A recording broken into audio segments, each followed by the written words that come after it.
Hello. Hello. Welcome everybody to the Fiction Addiction Mayflies live show. I'm so buzzing to talk about this book, by the way.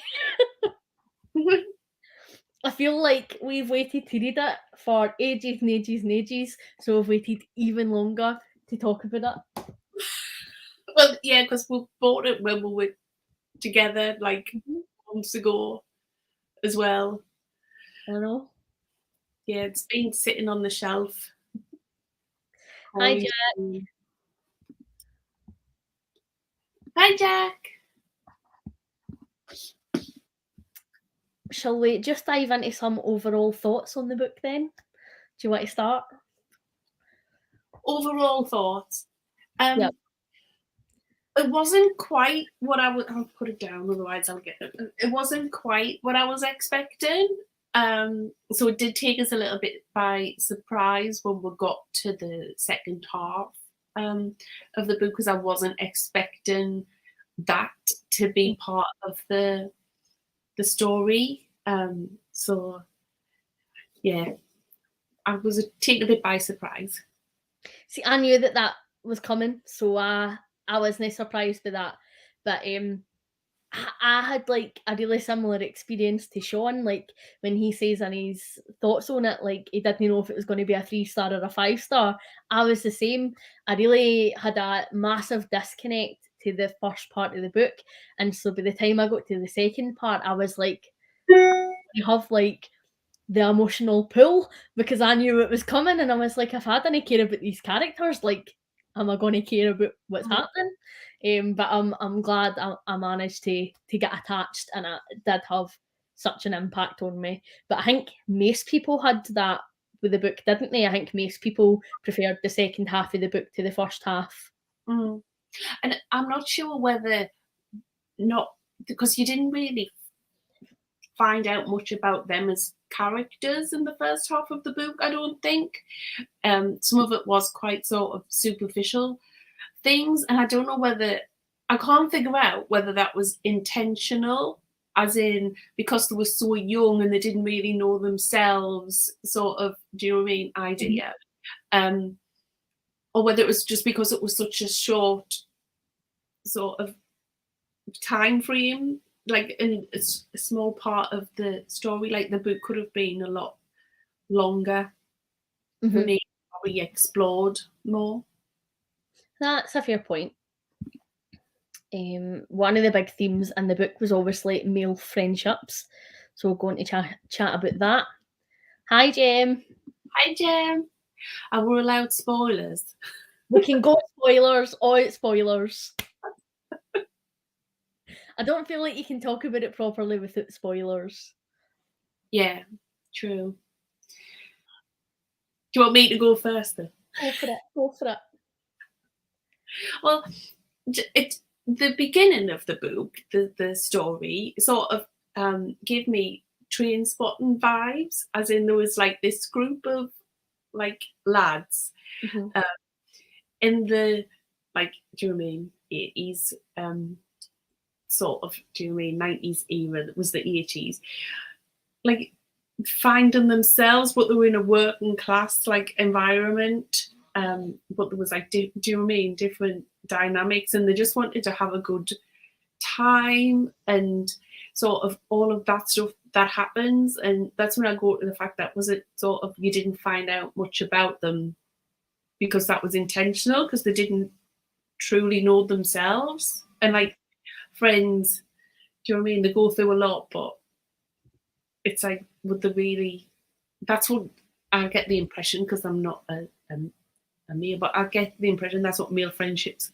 are like. Sometimes they can be quite superficial, and it doesn't matter what anyone's going through, it's just always on that level. But as the sort of, when we got to part 2, where they were older, but that friendship was still there, but it went back to that like camaraderie they had when they were younger. So I think that's what sort of tied the two things together, because it is the sort of thing where it's like, I've never asked you for anything else in my life, but I'm going to ask you this one thing. And there was that pull to being that like 17-year-old lad, like, who was help buying him, and this is the one thing he's going to ask us to do. I really loved the way that the friendship was portrayed in the book. I thought it was excellent, and one of like the standout bits of the book for me. I really loved it when they were younger. Like Tully really looked after Noodles, and Tully's family really looked after Noodles because he needed that. And then obviously later on in life, like it shifts, and Noodles needs to really look after Tully and be exactly who he needs to be. And I really loved that. And one of the things that stood out for me about this book is just like how much the guys were like in tune with their feelings, like just saying like, "Oh, I love you," and like, you know, "I wouldn't want to do this without you," and like that's not something that I think is always expressed in Scotland properly. I think we're getting a wee bit better at it now, but like certainly even for when I was in school, like it was almost like as a guy, you couldn't say how you felt about your pal, like you couldn't say I loved you, or like you'd get a bit of a hard time for it. And like I think it's tough to have positive male friendships in Scotland. And so I really love that being portrayed, like even from when they were young and then right through to when they were adults, something that I really took away. Yeah. And I think that's the thing for me is that it became more acceptable for them to express it rather than just show it in, like, because they did. I think Jack's just mentioned it. They would hug each other and be there for each other, but you could tell it was quite hard for them to express what was going on.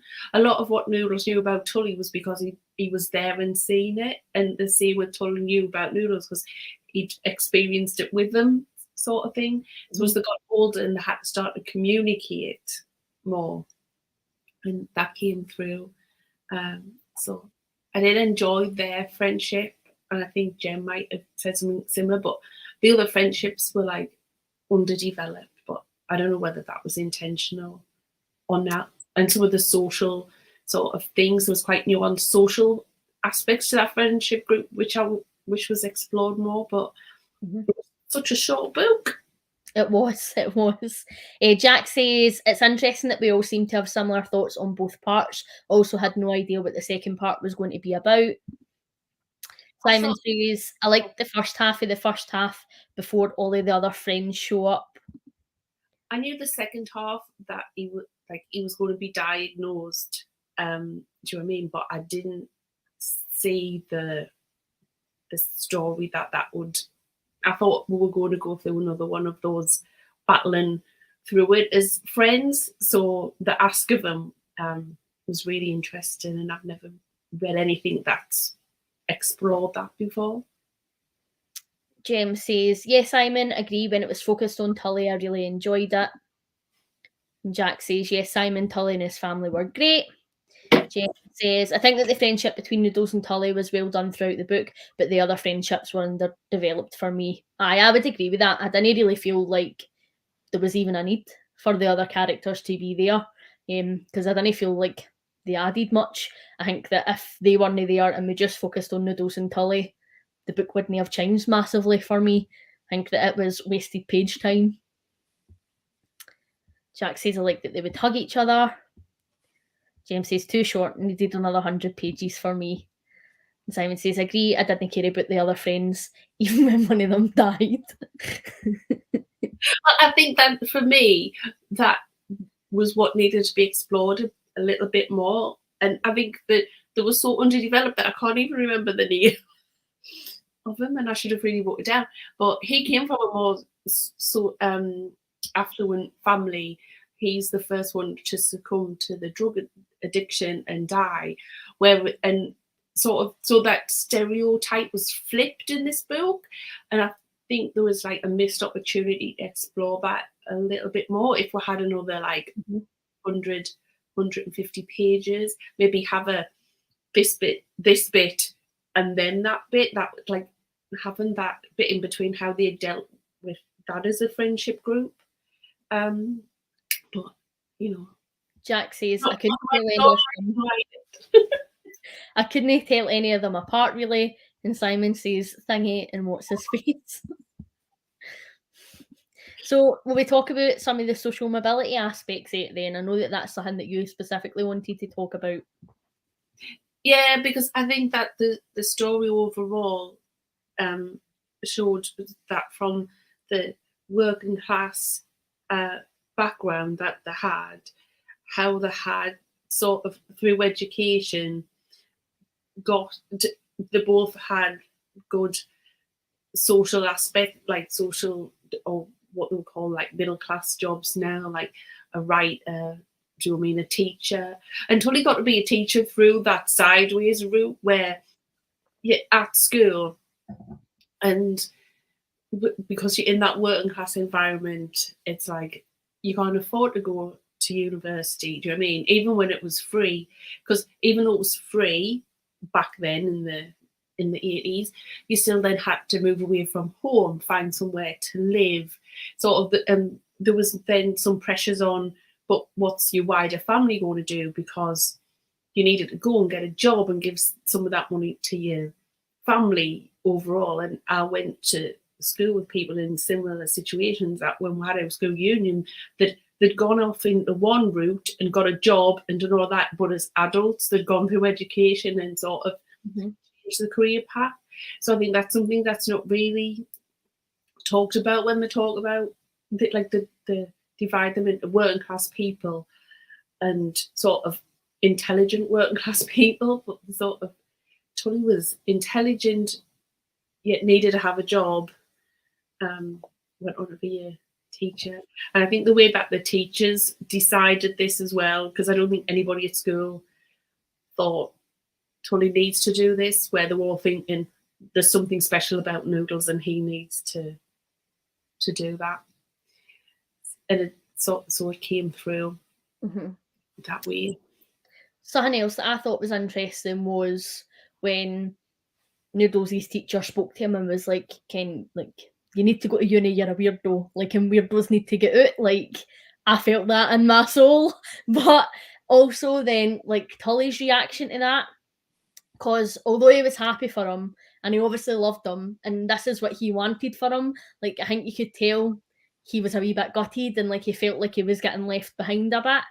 And I feel like that's always the case. Like, especially when like yous are all pals or like you have a tight knit group of pals or whatever, and somebody else goes. Like, I think you can get that where you're like, oh god, I'm just going to be stuck in this town that I hate, where there's fuck all today, and I did end job for the rest of my life.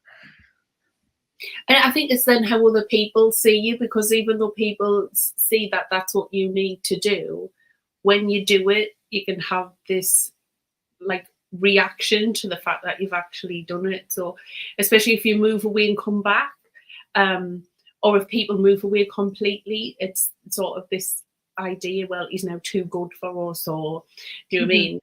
Things like that. So it's just interesting how they played with that idea. And then you've got the affluent lad who's really like slumming it, for want of a better expression. You know what I mean? But he's the one who's got one flat, because obviously, what do you mean? And he's got all these other people around him. James says, me either, Jack, like Amy, I can't even remember their names. Jack says, who's that in your man? Jack says, Noodles' teacher, what a champ. She was indeed. You didn't know it was a place for you either, necessarily. Uni, that is. Yeah. Simon says it's still free in Scotland, sucker. I'll move over the border. James says, I guess, had Tully no elevated his social status, he may not have had Switzerland as an option. Actually, a really interesting point. That's not something that I had thought about necessarily, but you're right. Like, if he was still in his wee working class job, is that something he would even be able to explore? And then, is it fair then that is only an option for you if you've got money? I think that's one of the things if we're like working through, do you know what I mean?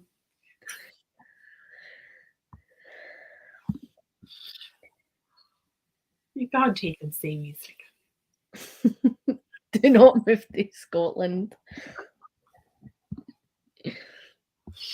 Yes, Jim, that's a great point for Jack. So we'll move on then to talk about one of the biggest themes of the book. So even though I knew what was coming, like it still hit me really, really hard, and I thought that it was handled so brilliantly. Obviously, like it was Tully's decision, and that was at the heart of the book. Like, but there was conflict for people around about him, whether or no they agreed or disagreed. And while like that was on page conflict, it was never the focus, and I think that that was handled really brilliantly. So, like, if you were somebody who read this book who is against assisted suicide, or it's maybe not something that you've ever given much thought, like, there's people on page who are going to reflect your opinion, but also you're getting this really heartfelt story of this guy who's like, this is my last hope, and like, this is the only way that I want to die. I want it to be on my terms. I didn't want to lose myself. And like, maybe that would spark some good conversation between you and somebody else, or like maybe just make you think about it differently. And I thought that that was done really well. And I liked that, like, you ended up having a wee bit of conflict with Anna and that as well, because it was like both of their men, and so they like felt like they needed to stick by them, but also like try and remedy the situation a wee bit in the background. And I just thought it was handled so brilliantly. And like, I was really ugly greeting like when I read this, and like, no TMI, but see, when I finished this book, I finished it in the bath, and I'm quite glad I did, because I wouldn't know what was bathwater, snotters and tears when I when I finished the end of it. Like, I was sobbing, and I loved that, like, at the end he still just stood true to himself the entire way through, and he did his wee goal and was like, yes. I was like, oh, I just loved it. I really did. I thought it was phenomenally written, and something that I think will stick in my head for a good while to come. I think it is, and I think the story really did show all the different sort of aspects to a decision like that as well. So for Tully himself and what he was thinking and going through, like having that, and the fact that you've got to ask somebody to help you do it, but at the same time he's trying to protect Anna and his family on two fronts, sort of protect them from what he perceived was going to happen to him and that he didn't want it to happen and he didn't want them to go through it. And by doing that, they then perceive him as being selfish. I know. But really he was trying to protect them from two different things. Mm-hmm. And so it became quite complicated, but in the story, it doesn't become that complicated. It's quite a simple story to do you know what I mean? When you read it, it seems really simple, but there was all those different layers came out in just some of the dialogue and conversation. Came what bit got me the most, right? And this is like stupid, but you know how he was always like top three, this, that, and the next thing. When they brought through the tea and biscuits, like at the centre, and he was like top 3 biscuits, I was howling, and I was like, why is this what is making me greet the most? But I loved him so much as a character. I think he was brilliant, and I feel like Andrew Hagen did such a good job of you going on the journey with his friends who were there, because obviously we were there as well, and like I felt like I was feeling what they would be feeling. And I was obviously reading this with Simon. Simon took part in it. So when we were reading it, like, God, I couldn't imagine having to understand if it was him.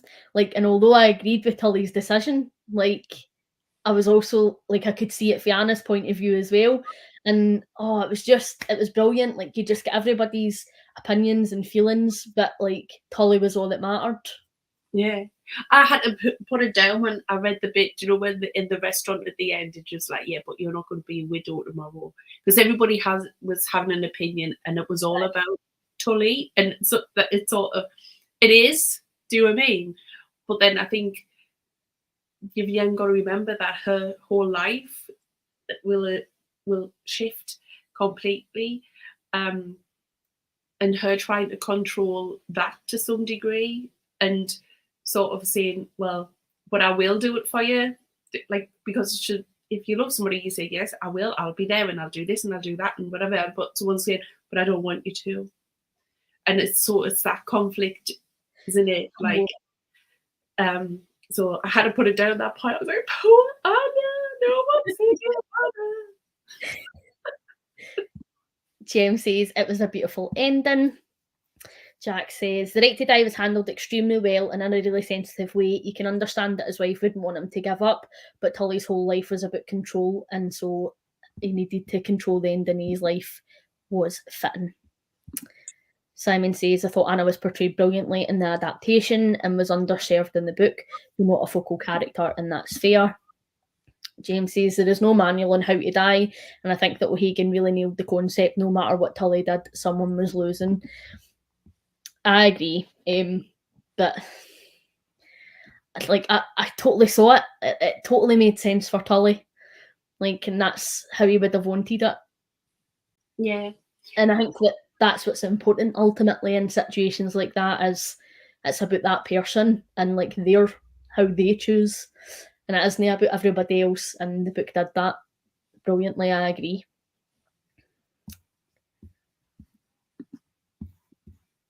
Something else I just wanted to talk about was the Scottish language, because I always do.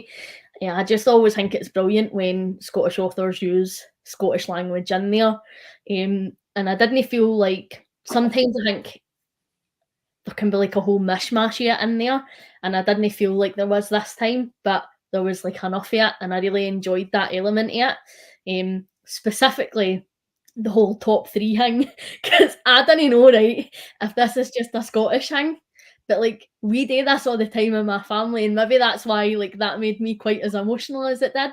But like anytime you're sitting about, if we're maybe watching something, we'll be like, right, what was your top 3 with this actor in it? Like we do that so much. And I didn't know if that's just an up here thing or if that is universal. So you just need to let me know. I don't do it. I don't sit there and say, what's your top 3? So I can't speak for any other English people.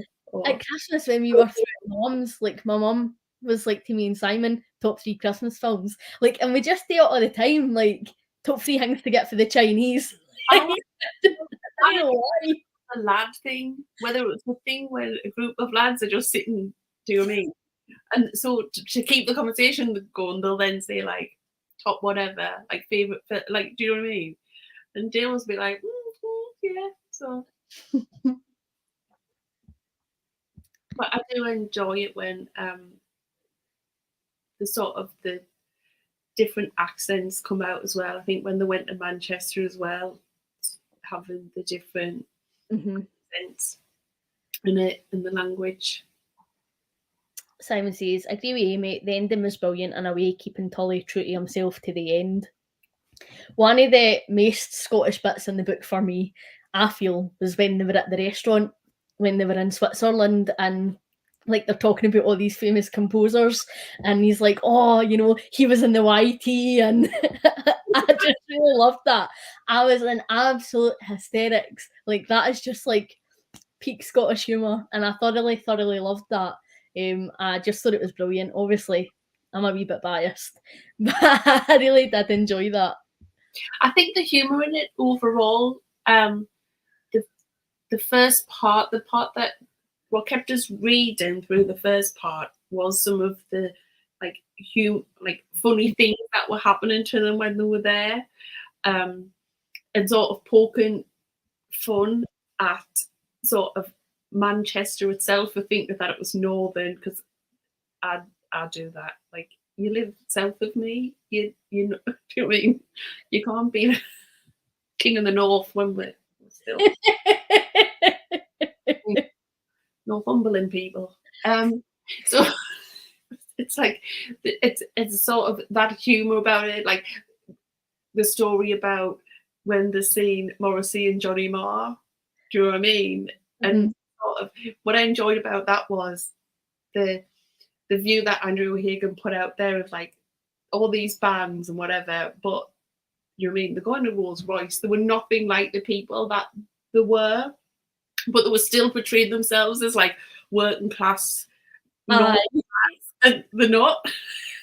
No. And it was just sort of but the way he did it was really funny, sort of thing. So I did enjoy that. I enjoyed some of the fun things that they did, like just getting on the bus to go to Manchester with the tenner in the pocket or however much the I can't tell you, like, I didn't like going anywhere without a 50-step plan, as you know, Ange. Like, I'm terrible for a plan in real life. Like, so see the fact they were just like jumping on a bus, they had nowhere to stay. I was like, oh my god, I'm going to need to organise this for them.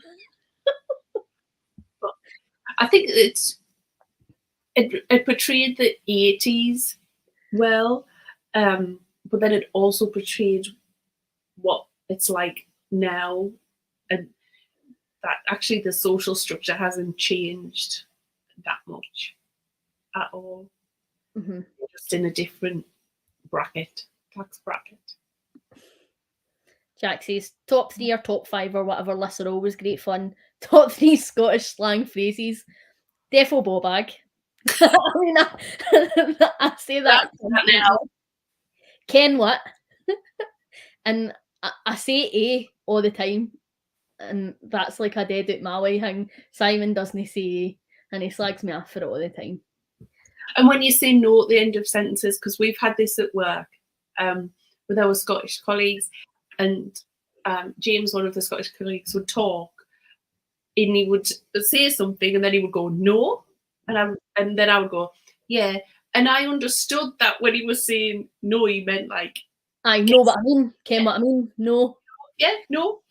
And then someone else said, "Why does James say no at the end of like everything? What does he not know?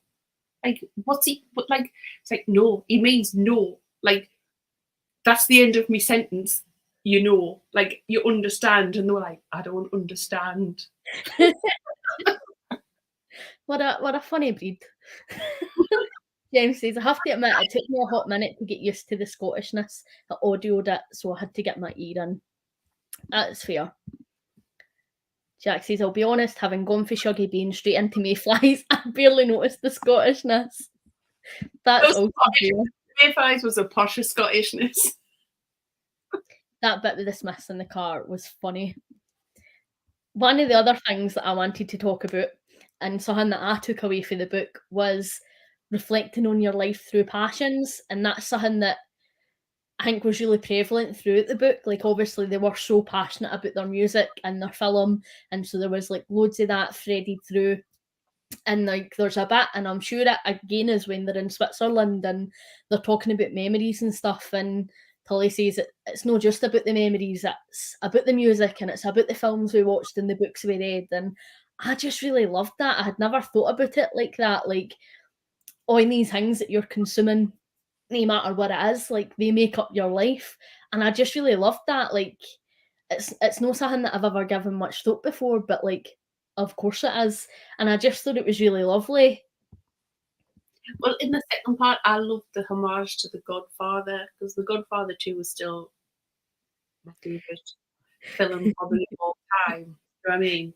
And so it's like, it's the culture and understanding that and being of that like generation where I probably first watched The Godfather when I was like way too young actually to be watching The Godfather by today's standards.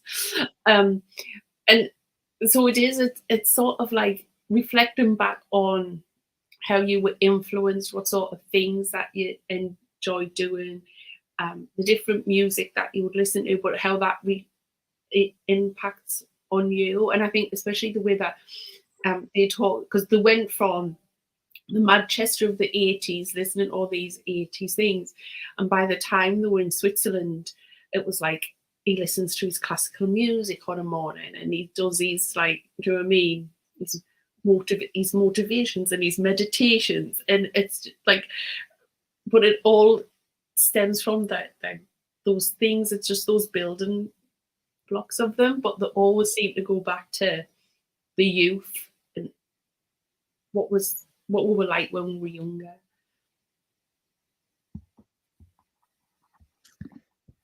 Jack says lots of the phrases and things used in Shuggy were the same or similar to some Belfast ones. Oh, really? Didn't think I noticed that when I read Shuggy.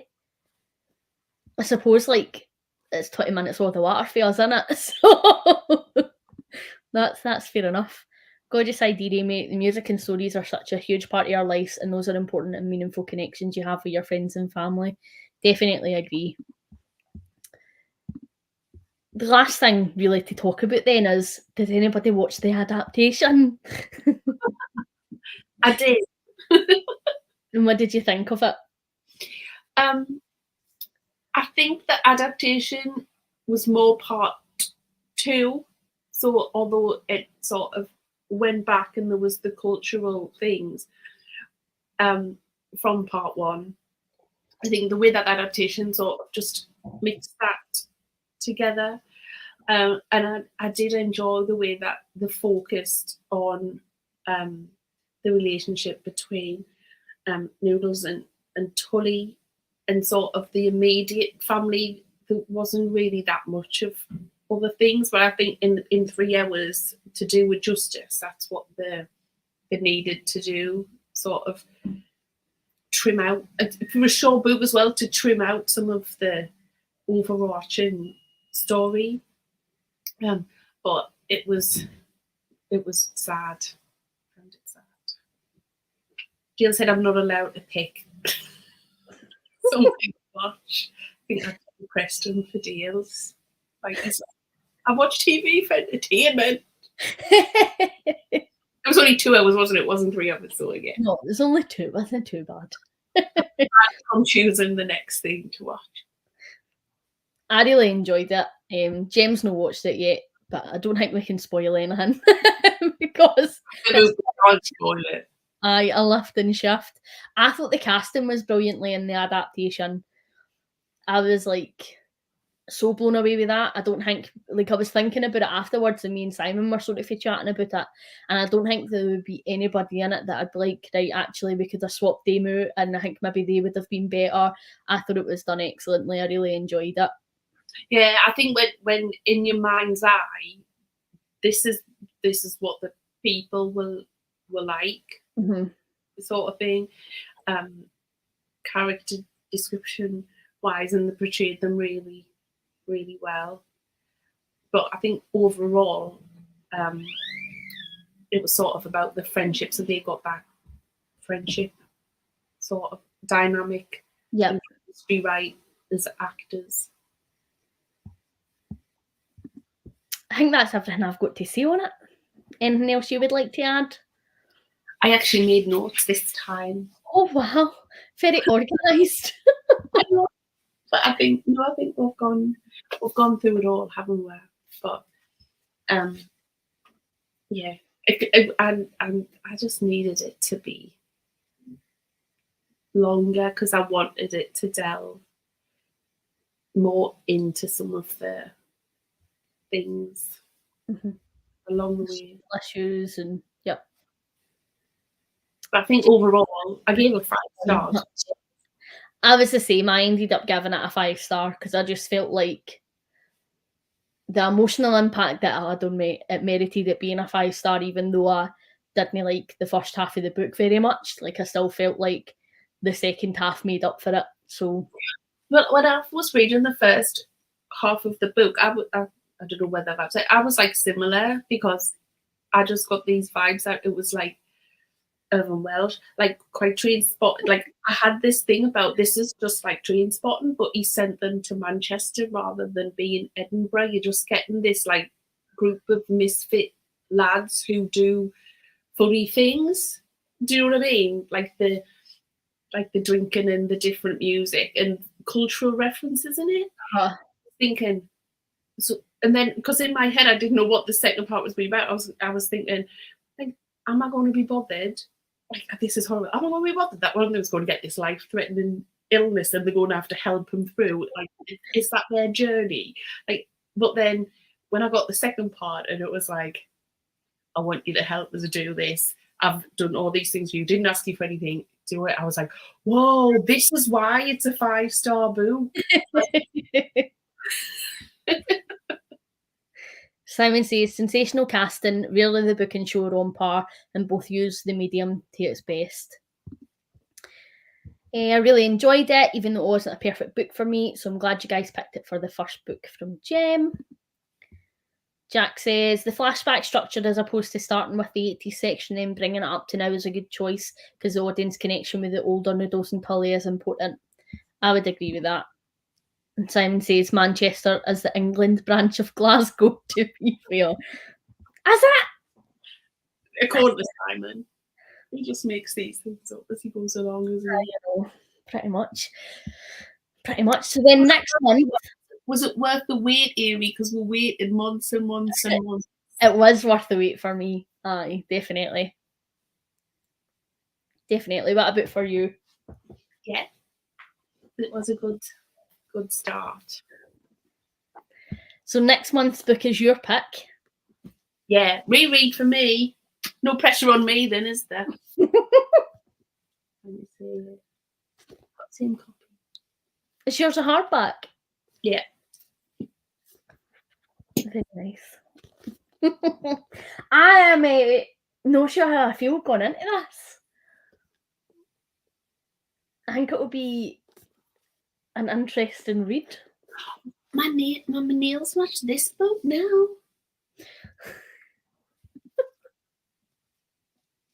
Look what I've done again, Jack. Did your nails match another book? My nails match my Immune book. Oh, so they did. I saw that. Of course.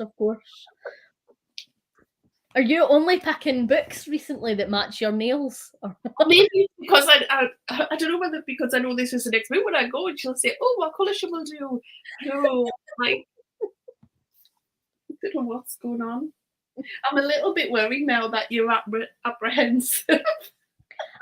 I just can't imagine what it's going to be like. So, and it's very difficult to describe because it doesn't really have a genre either. I know, that's it. It seems a bit, I don't know, but it's the premise of the book that intrigued me, and it was actually Kevy and Auntie Jan. I think Kevy did a review on it, and then it was one of those, and this doesn't really happen to me very often, that I was like, I need to read that book, I need to read it, and I read it like basically straight away because the premise of it, like, well, do you know what I mean? And Kevy just loved it. So yeah, and it took us a bit by surprise because you meet different characters. Mm-hmm. So they're all. Have I explained the premise? So there's a plane going from Charles de Gaulle into JFK, full of passengers. You really get to meet sort of a smaller group of them, cast of them, and you sort of follow their stories. So take the flight, the land, you know what I mean, whatever, and then a few months later, JFK is asked, you know what I mean, by a plane that they want to land, but it's the same plane with the same captain with the same list of passengers. But you've already been following this group of people for like a little while in what they're, you know what I mean, their life. See, this is the thing, right? As if this is going to be like some sort of intellectual literary fiction, like who gets to live, who gets to die, discuss. And I'm already here like, oh my god, I hope it's aliens. So like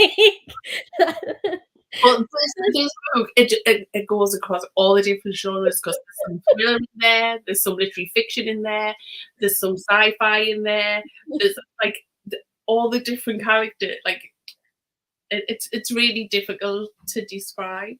So the conversation will be interesting then. Well, but I'm already hoping for aliens. Like if I reread it, will I be like, oh, was I on drugs when I read it the first time? Like, but we'll see. But I loved it. 5 stars. Interested to read it then. I might make that the next book I pick up. Jack says, I thought it was a great book, even if not perfect. The second half was amazing. Great first book club choice. Social mobility, Agnes splashing it on the hardbacks. I says, right, the other day, I can't remember what we were talking about, and I'd say something about being working class, and he was like, "You're no working class." I was like, "Since when?" Like, working class my whole life, and he was like, "I don't think you can class yourself as working class now because you have a library." I was like, "Oh, we're not doing this, you." I was always told that really the definition of working class is, do you have to work to live? And that should be Yes. the definition of working class. And you should be upper class if you've got a trust fund or a family seat somewhere. Do you know what I mean? So it's all these other classes that put in the middle to make people feel better about themselves. Jack says, "I'm going to start the anomaly tonight, I think." Ooh. Nails. And James says, "Can't wait for the anomaly." Oh, exciting. Well, thank you very much for joining us, guys. It's been nice to chat about Mayflies with you. I'm glad everybody had a good time with it. It was. It was a very thought-provoking book. Definitely. Hopefully the next one will make us all greet less. And just like, no spoilers, no doing it this time. Learned my lesson. Yes. Thank you very much for joining us, Jane. Lovely to chat to you. Well, we will see you probably later on the night when we're already talking about our thoughts on the anomaly. Thanks again for joining, guys. See you after. Bye. Bye.